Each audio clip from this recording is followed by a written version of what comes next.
Dear students, let us start the discussion on today's newspaper, that is 15th March 2016. The first article is related to the Aadhaar. So before going into that, let us discuss something about the Aadhaar bill. You know, with regard to the history of the Aadhaar, when it was first introduced, the government tried to make it compulsory for each and every service. Now, the Supreme Court of India in March 2014 held that Aadhaar cannot be made compulsory for any essential entitlement the citizen shall have, or otherwise he is eligible for. So, in this case, the Aadhaar has become voluntary. Now, the Aadhaar bill, it tries to make the Aadhaar again a compulsory need for every citizen. Now, if it is voluntary, and it serves very much important purpose as a universal identity card for all the citizens in the country. So it can be all-purpose valuable document for the citizens. Now, in the Aadhaar bill, so a person who is residing in India for greater than 182 days, he is eligible to take the Aadhaar, and this will not automatically give him a right for citizenship. And second is, the government can use this Aadhaar card as a mechanism to deliver various subsidies, benefits to the citizens. And the third thing is, for the bill also allows the UID authority, Unique Identification Authority, to authenticate any of the data that comes to, or any of the request that comes to it. It means, if I want to take a SIM card, the Airtel sends the data to the UID, and UID authenticates my identity, and immediately I get a SIM card. So the major issue is, it means my movements, my functionalities, my data, everything can be held by the government now. And there is no provision that how many days the government will store this particular data with regard to the request for a SIM card, or with regard to my telephone bills, or with regard to my salary payments, anything and everything, the government can ensure Aadhaar as an authenticating a number, or Aadhaar biometric data as an authenticating device. So in this case, the major issue that comes before us is related to the privacy. So Aadhaar, though government claims it as a more of an efficiency subsidy streamlining tool, the major concerns are towards the mass surveillance. And the second issue is, if you carefully observe, Aadhaar cannot eliminate all forms of leakages. It only eliminates the leakage at the level of the beneficiary. Between a movement of a good from go down to the fair price shop, whatever the leakages that happen in between, it cannot be eliminated by the Aadhaar altogether. So it means Aadhaar can have its own challenges. When it comes to the implementation level, there are many field level complaints that Aadhaar has many technical snags. So authentication is failing many a times, and it is making the people to move in and out of the fair price shops many a times. And added to that, there are many issues related to the connectivity. So these issues are much worse in the least developed states where the subsidies are more required. So in that way, Aadhaar is more proving to be a trouble, and Aadhaar authentication is more depriving the people of the benefits rather providing them with the solutions. So now, if you take this counterproductive, says the Civils group, Jan Dhan Aadhaar link proposes hurdles. Now at the bank level, you know that under Jan Dhan Yojana, eKYC, know your client norms, based on the Aadhaar are developed. Now to connect Jan Dhan Yojana with the Aadhaar for various subsidies, this biometric verification is failing, authentication is failing. So these technical glitches need to be addressed to make it effective. And on the other hand, the privacy concerns are being addressed, are discussed by the civil society groups with regard to the Aadhaar. Now come to the cleanup at Kodaikanal. You know, Hindustan Unilever, it has established a thermometer manufacturing facility in a hill station in Tamil Nadu, Kodaikanal.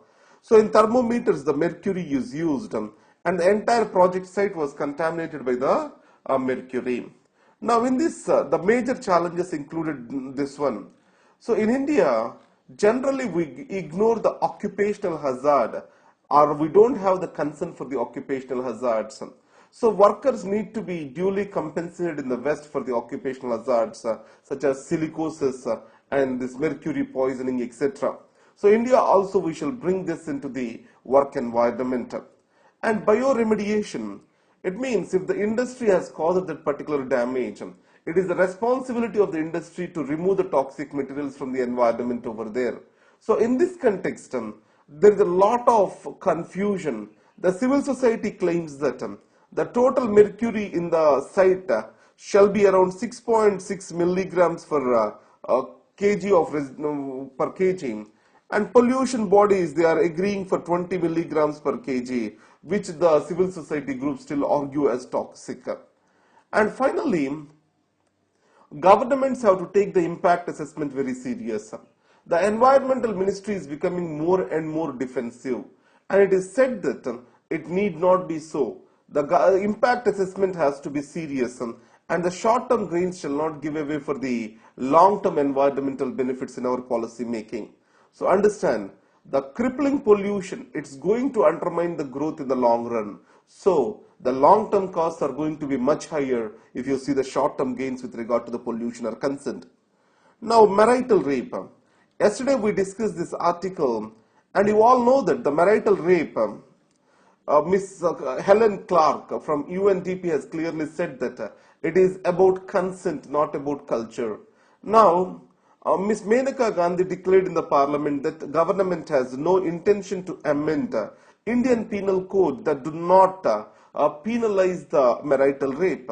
So if you take the 375 Indian penal code, what it says is any sex between wife and husband do not fall under the marital rape, because India with high levels of poverty, illiteracy, and the sanctity the marriage has, that will not allow for the implementation of enforcement of the punishment for the marital rape. Now let us see the situation over here. The sustainable development goals, what they say is all in public and private spheres, all kinds of discrimination against women have to be eliminated. And the marital rape is permitted under common law, belief that woman is always under the husband's protection and authority. This itself is retrogressive. So in UK, where this common law has arrived, there itself the progressive laws have taken over, and the marital rape is considered as a crime now. Now there is an age conflict over here. The section 375 says that it is not a crime if the girl is greater than 15 years. But however, for any other law, the sexual age, that is 18 years. So in these circumstances, the consent for the sex, it is given at 15 years for the marital or for a situation in marriage. But however, the age for the consent with regard to the other laws for sex, it is around 18 years. And finally, violence against the woman can no more be a private domain. Now you know that Domestic Violence Act is there. Already into the institution of the marriage, the law has entered, and there is no reason why the marital rape, which can be a kind of mental and physical torture, shall be kept out of the per law. So in this case, Justice Verma Committee has clearly stated that the marital rape has to be a punishable offence. The next is public transport. So what makes the people to take the public transport? There are many behavioral theories supporting this. The reliability, simplicity, and convenience, these are the factors that drive the people towards the public transport. It is the reason why in New York and also in London, people more and more use the public transport. So in this case, today the technology is providing for the new solutions. So if the government can make the open data of transport available, based on that certain applications can be developed which provide for a real-time streaming data about arrival and departure of different types of services related to the public transport. Now even the Delhi metro commuters has increased because of the reliability of the service. So the technological solutions and their use can be, was effectively demonstrated in London, and so India also shall take forward the public transport with these new adaptive measures. Coming to the Indian manufacturing, I don't approve this article, but though, what he says is, after 1991, India has taken up the reform exercise. In this process, the native industry lost the competitive advantage, and it has led to a serious deindustrialization. So the decrease in import duties, it has led to the arrival of the cheap goods from China and totally eroded the industrial base in the country. And he has spoken specific to the electronics industry in the country. So the other way around, we can say that Indian industry failed to adopt itself to the changes, failed to become competitive. And but however, now with the regulatory easing, removing of the structural challenges, probably we can expect the Indian industry to compete again. And retail inflation, you know that wholesale price index is already in negative. Now the CPI also has decreased. So the major reason for these two things are, one is the demand is decreasing in Indian economy. We are losing the demand in Indian economy. So in this case, what I can say is this: India, as quick as possible, it shall take up the reform exercise. And second thing is, the falling inflation can be an indication for monetary easing. So these are the two solutions we can talk about. Now coming to the Indian Express newspaper today, the first thing is about the government aims to bring in 50% of the farmers under Prime Minister Fasal Bima Yojana. So you know that it's an crop insurance scheme. Under this, as of now, only 23% of the country's total farmer population is covered. Now government wants to raise it to 50% by 2018. So this is one of the target. And already I have discussed about the Prime Minister's Fasal Bima Yojana for you in the previous videos. Coming to an anemic prescription, this article talks about healthcare in India. So with regard to this, in this budget, the healthcare allocations appears to be increased, but in reality, they have decreased. So the 14% increase, it shows that because last year actual allocations have come down for the health. So in real volume terms, the money has increased, but however in the real allocation terms, it has decreased for the health. And the second thing is, if we carefully observe, the insurance-based healthcare delivery cannot provide us for the universal healthcare. The reason is, there is no proper regulation on the private sector in India, and insurance only covers the inpatient care. With regard to the outpatient care, medicinal expenditure, they are still within the scope of the patient. These itself are too high for a poor man. So it means it is raising still the out-of-pocket expenditure for the poor. And the third thing is, the research allocations in the budget, they are very less. It means where innovations are necessary, where human capital has to be created, there the allocations of the government are very small. That is what is this article talks about. And Obama doctrine, I read Indian Express for C. Raja Mohan. So what he says is, there is a pragmatism in Obama's doctrine. As different from the world school of thought, Obama has made two changes to the foreign policy. One is not heeding to the Saudi Arabia to intervene into the Syrian crisis and to go forward with the Iran nuclear deal. And the second thing is, Obama do not see America as a global rule maker. It says that where it can create a positive impact, there only America shall have its presence. That's what is the President Obama's plan is. And that has changed the way the world is looked at today. This is the legacy of the President Obama. And coming to the Aadhaar bill again. So what it talks about, the Sachin Pilot's article. Now Aadhaar bill is more about the privacy, more about efficiency, governance. It is less about subsidies and expenditure. So why it has to be introduced as a money bill? So that is what is the question. It means it is depriving the legal status given to the Rajya Sabha by the constitution.